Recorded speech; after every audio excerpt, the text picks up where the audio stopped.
రమ రమణ రార రమ రమణ రార ఓ రమ రమణ రార సమానమెవరు వినుమానమన విని సమానమెవరు వినుమానమన విని తమసు పోడతరమహి బతికిని రమ రమణ రార ఓ రమ రమణ రార. శ్రీశ్రవణ ఛానల్కి శ్రోతలందరికీ కూడాను మరొకసారి స్వాగతం. ఈరోజు మనం విన్న ఈ కీర్తన త్యాగరాజస్వామి వారి కీర్తన శంకరాభరణ రాగంలో కృతి చేయబడ్డటువంటిది. పావని చాలా చక్కగా పాడి మనకు వినిపించారు. ఆ అమ్మాయికి అనేక అభినందనలు తెలియజేస్తూ యోగ వాసిష్టంలో నిన్న ఈ వ్యాధుడికి మునీశ్వరుడు చెప్పిన విషయాలన్నీ మనం చెప్పేసుకున్నాం. అయితే ఆ మునీశ్వరుడు మళ్ళీ తన శిష్యుడి శరీరంలోంచి బయటికి వచ్చిన తర్వాత వారి కుటుంబాన్ని చూసి మళ్ళీ సంసారంలో పడిపోయాడు అన్నది కూడా చెప్పారు ఆయన. ఆ తర్వాత వాళ్ళ ఇంటికి ఒక వృద్ధ మునీశ్వరుడు వచ్చాడని చెప్పారు. ఆ వృద్ధ మునీశ్వరుడిని చూసి ఈయనకు ఒక ప్రశ్న ఉత్పన్నమైంది. దాన్ని ఆయన అడుగుతున్నారనమాట. ఏమిటది? ఓ వృద్ధ మునీశ్వర, సామాన్యంగా పెద్దవాళ్ళు ఎవడి పుణ్యం వారిదే, ఎవరి పాపం వాడిదే అంటుంటారు కదా. పుణ్యం చేస్తే సుఖం వస్తుందని, పాపం చేస్తే దుఃఖం వస్తుందని అంటుంటారు కదా. కానీ కరువు కాటకాలు మొదలైనవి వచ్చినప్పుడు దేశంలో అందరికీ ఒకేసారి ఒకే రకమైన దుఃఖం వచ్చి పడుతోంది. ఇది జరగాలంటే ఇన్ని లక్షల మంది కూడా పూర్వం ఎప్పుడో ఒకప్పుడు ఒకే సమయంలో ఒకే రకమైన పాపం చేశారని చెప్పాలి కదా. ఇది అసంభవమైన విషయంలా కనిపిస్తోంది. మరి వీరందరికీ ఒకేసారి ఒకే దుఃఖం రావడానికి కారణం ఏమిటి? అప్పుడు ఈ ముని వేసిన ప్రశ్నని విన్న వృద్ధముని విచిత్రంగా చూసి ఓ ఎదురు ప్రశ్న వేశాడు ఆయన్ని. ఏమని? నాయనా, నీకు సత్ వివేకం గల అంతఃకరణం ఉంది కనుక దాని సహాయంతో ఈ దృశ్యమాన ప్రపంచ సన్నివేశాలకు వెనకాల ఉన్న కారణం ఏమిటి తెలుసుకోవాలని ప్రయత్నం చేస్తున్నావు నువ్వు. మంచిదే. కాని ఆ అంతఃకరణాన్ని దేని సహాయంతో తెలుసుకుంటున్నావు? ఈ ప్రశ్నకు ఏం జవాబు చెప్పాలో తెలియక నేను అయోమయంగా చూశాను. ఆయన ఒక క్షణం ఆగి మళ్ళీ ఇలా అన్నాడనమాట. అంటే ఈ మునీశ్వరుడితోటి వృద్ధ మునీశ్వరుడు ఇలా అన్నాడు. ఏమని? నాయనా, నువ్వు బాగా గుర్తు తెచ్చుకో.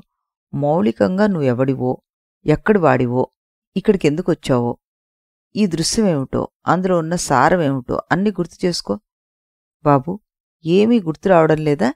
ఇదంతా ఒక స్వప్నమే అన్న మాట నీకు గుర్తు రావడం లేదా? నువ్వొక స్వప్నజీవివే, నేను ఒక స్వప్నజీవినే. అది నీకు అర్థం అవ్వడం లేదా? ఈ దృశ్యం అంతా సరిగ్గా చూడు. అది చిన్మాత్ర తత్వం యొక్క విస్తారం మాత్రమే. చిన్మాత్ర యొక్క లక్షణం విచిత్రమైనది.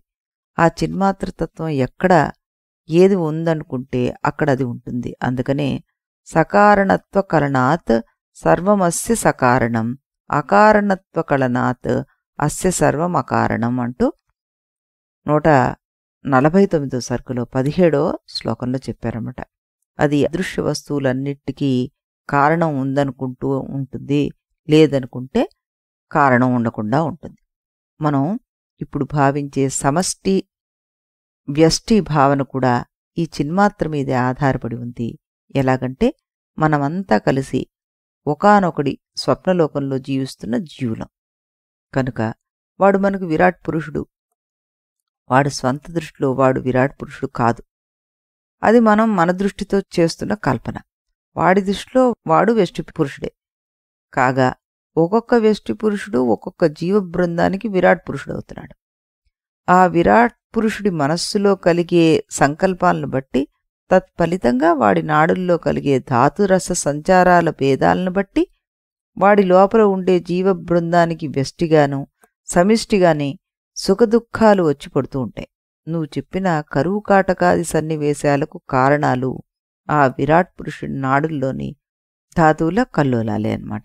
కనుక స్వప్నమయమైన ఈ ప్రపంచంలో ఉండే కుండలు మొదలైన పదార్థాల వెనక మట్టి ముద్ద వంటి కారణాలు ఉన్నట్టు కనిపిస్తున్నా ఈ ప్రపంచం మొత్తాన్ని కలిపి చూస్తున్నప్పుడు దాని వెనకాల సరియైన కారణం కనిపించదు.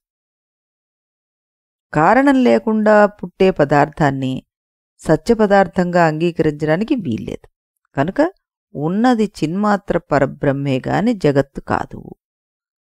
స్వప్న ప్రపంచం వరకు అది సులభంగానే అర్థమవుతుంది మనకి. జాగ్రత్త ప్రపంచం దగ్గరికి వచ్చేసరికల్లా ఇప్పుడు చెప్పిన యుక్తి సరిపోదేమో అనిపిస్తూ ఉంటుంది. కానీ విచారించి చూస్తే స్వప్నాన్ని అనుభవించే విధానము, జాగ్రత్తని అనుభవించే విధానము రెండూ ఒకటే.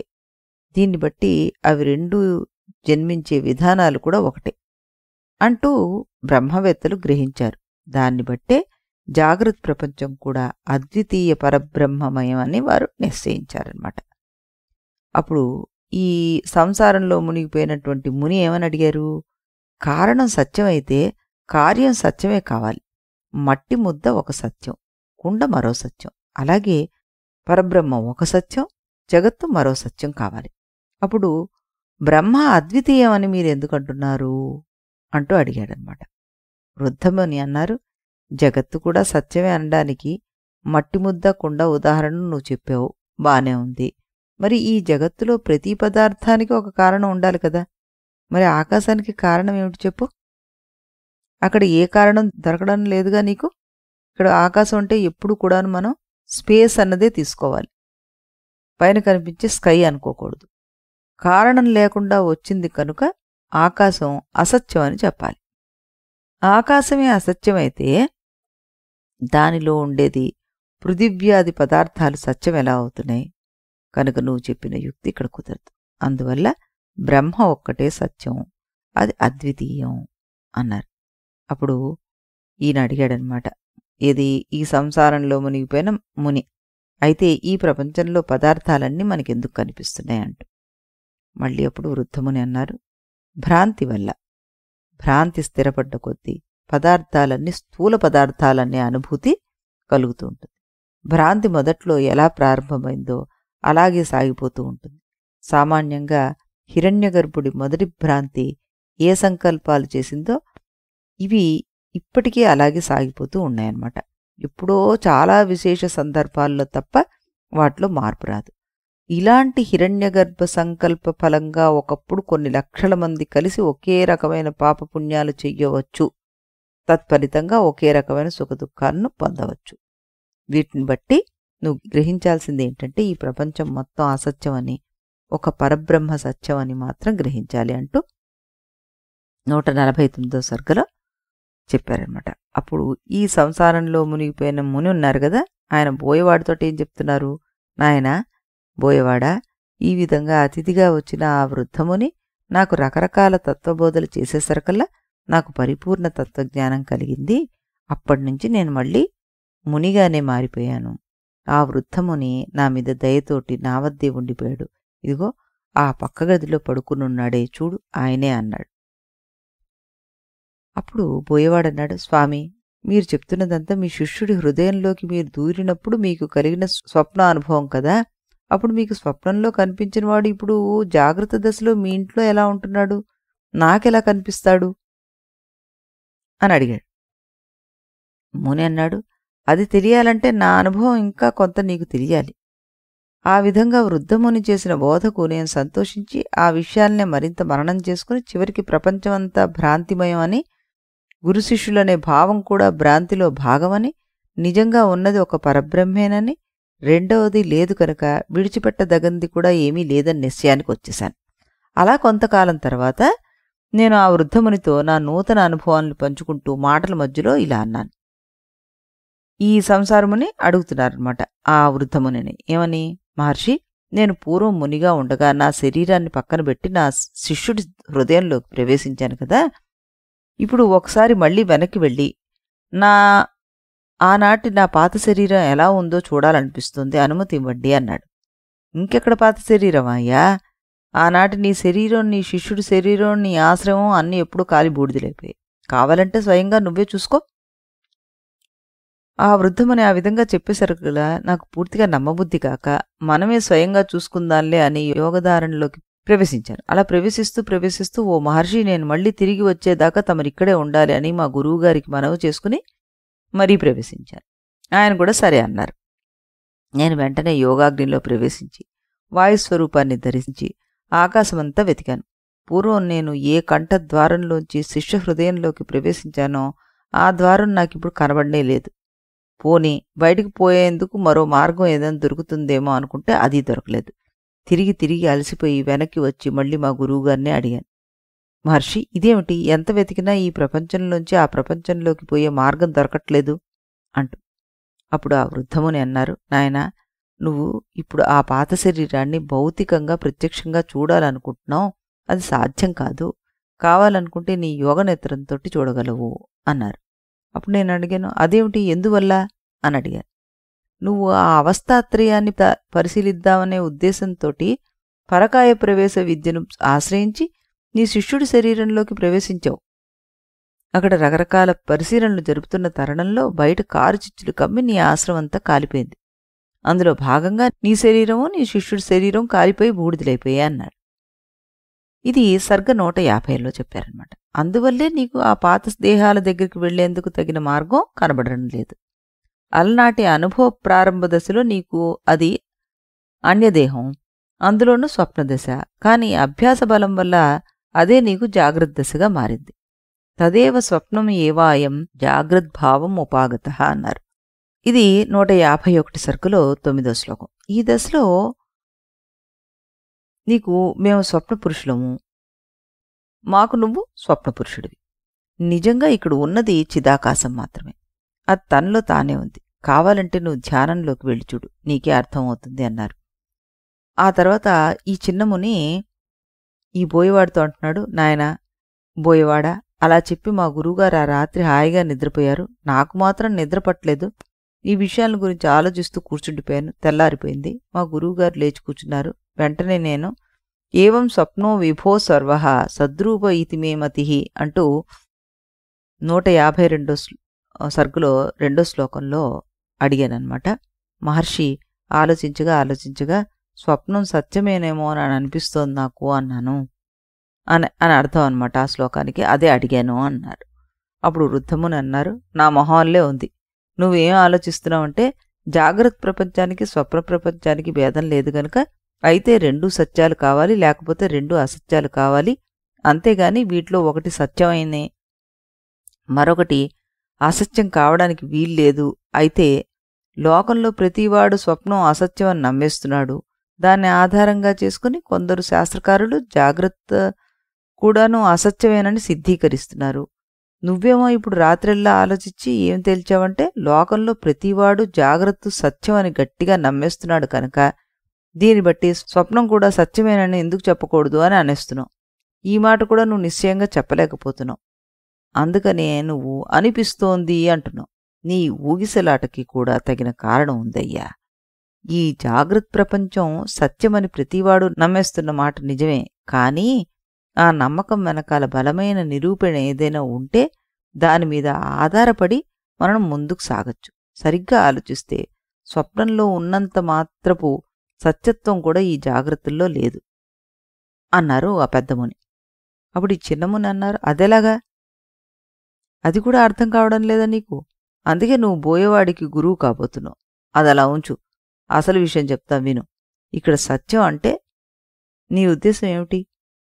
చిన్నముని అన్నారు, ఒక కార్యానికి వెనకాల సరియైన కారణం ఉంటే అది సత్యం. కుండకి వెనకాల మట్టి ముద్ద ఉంది కనుక కుండ సత్యం. ముచ్చపు చిప్ప దగ్గర కనిపించే వెండి ముద్ర దగ్గర ఇలాంటి కారణం ఏది కనిపించడం లేదు కాబట్టి అది అసత్యం. వృద్ధముని అప్పుడన్నారు, ఆ దృష్టితో చూస్తే స్వప్నానికి వెనకాల ఎంతో కొంత కారణం ఉంది. జాగ్రత్త దశలో కలిగే అనుభవాల సంస్కారాలుగా మారి ఆ సంస్కారాలు స్వప్న దశలో నూతన పంచభూతాలను సృష్టి చేస్తున్నాయి. అందువల్ల స్వప్నంలోని పంచభూతాలకు వెనకాల భౌతిక కారణాలు లేకపోయినా సంస్కార రూపమైన సూక్ష్మ కారణం ఏదో ఉండవచ్చు అని చెప్పుకోవచ్చుగా మనం. ఆ విధంగా స్వప్నానికి ఏదో కొంత సత్యత్వాన్ని సాధించవచ్చుగా. ఆ మాత్రపు సౌభాగ్యం కూడా జాగ్రత్త దశకు లేదుగా మరి. అదేమిటి అన్నాడు ఈ చిన్నముని. జాగ్రత్త దశలో కలిగే పంచభూతాలకు కారణాలేమిటో ఊహించుమని నువ్వు. అప్పుడు చిన్నముని అన్నారు, భూమికి నీరు కారణం అంటాను, నీటికి నిప్పు కారణం అంటాను, నిప్పుకు గాలి కారణం అంటాను, గాలికి ఆకాశం కారణం అంటారు అన్నాడు. వృద్ధముని అన్నారు, మొత్తం మీద జాగ్రత్త పదార్థాలన్నీ ఆకాశం నుంచి రాలిపడుతున్నాయని తేల్చావు. ఇక వాటికి సత్యత్వం ఎక్కడి నుంచి తెస్తావు అన్నారు. అప్పుడు చిన్నముని అన్నాడు, పూర్వకల్పంలోని జీవుల సంస్కారాలే ఇప్పటి ఈ కల్ప పదార్థాలకు కారణం కావచ్చుగా అన్నాడు. అప్పుడు వృద్ధముని అన్నారు, అలా అన్నా కూడాను ఇప్పటికీ ఈ జాగ్రత్త పదార్థాల వెనకాల సరి అయిన భౌతిక కారణం లేదని ఒప్పుకున్నట్లే అవుతోందిగా మరి.